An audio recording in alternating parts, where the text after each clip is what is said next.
শেখ হাসিনা পালিয়ে গেছে, শেখ হাসিনা নাই, শেখ হাসিনা। নাটক কম করো প্রিয়, প্লিজ আমাকে ক্ষমা করে দাও প্লিজ।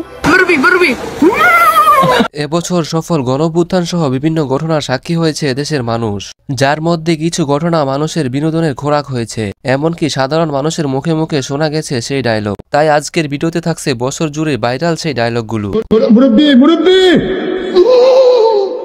মানুষের ফেসবুক কলে সবচাইতে বেশি ঘুরে বেরিয়েছে মুরব্বি মুরব্বি এই ডায়লগটি। সামাজিক যোগাযোগ মাধ্যমে ব্যাপক তোলপাড় সৃষ্টি করে মাওলানা মোস্তাক ফয়েজির এই ডায়লগ। তার সোনামণি ডায়লগটিও ব্যাপক আলোড়ন সৃষ্টি করে। প্লিজ আমাকে ক্ষমা করে দাও প্লিজ। ও প্লিজ আমাকে ক্ষমা করে দাও। গ্রামের এক শিশুর এই ডায়লগটিও চলতি বছরে ছিল ব্যাপক জনপ্রিয়। এই ডায়লগটি এতই ভাইরাল হয়েছিল যে অনেকে এই গানের ডিজে গান বানিয়েও নেচে বেরিয়েছেন। স্বজন হারা বেদনা নিয়ে আমি বেঁচে আছি।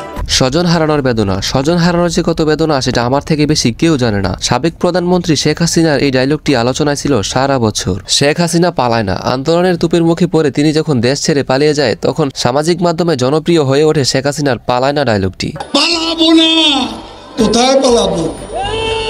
পালাবো না, প্রয়োজনে ফখরুল সাহেবের বাসায় গিয়ে উঠবো। পালাবো না, কোথায় পালাবো? শেখ হাসিনার মতন ওবায়দুল কাদেরের এই ডায়লগও বেশ ভাইরাল হয়। নেটিজেনের মধ্যে অনেকে তাকে কাউয়া কাদের বলেও মজা পায়। তার কিছু ভাইরাল ডায়লগ হলো একটুও বলবো না আর একটা শব্দও বলবো না। মাসুদ তুমি কি ভালো হবে না? হাউন আঙ্কেলের কাছে এসেছিলাম।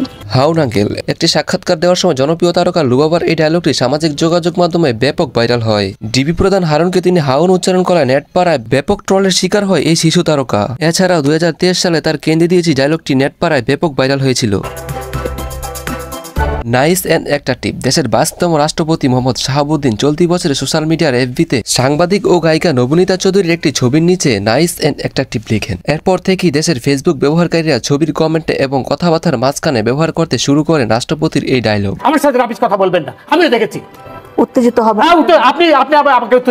আপনি রাবিশ কথা বলবেন না। চলতি বছরই ভাইরাল হয় মেট্রো টু দ্য পয়েন্ট নামের একটি অনুষ্ঠানের ভিডিও ক্লিপ। অনুষ্ঠানের উপস্থাপিকা দীপ্তি চৌধুরী এবং বিচারপতি শামসুদ্দিন চৌধুরী মানিক বাগবিতণ্ডে জড়িয়ে পড়েন। এক সময় বিচারপতি মানিক দীপ্তির উদ্দেশ্যে বলেন আপনি কথা বলবেন না। প্রতি উত্তরে দীপ্তি বলেন আপনি প্লিজ উত্তেজিত হবেন না, বাংলাদেশকে আমেরিকা বানাবেন। এছাড়াও প্রিয় দেশবাসী, নাটক কম করো প্রিয়, সিঙ্গেল সিঙ্গেল আমি সিঙ্গেল, আল্লাহর গজব পড়বে, আপনারা যা শুরু করে দিয়েছেন, ছাত্রলীগ ভয়ঙ্কর রূপে ফিরবে। সারা বছরই এই ডায়লগগুলো মানুষের মুখে মুখে ছিল।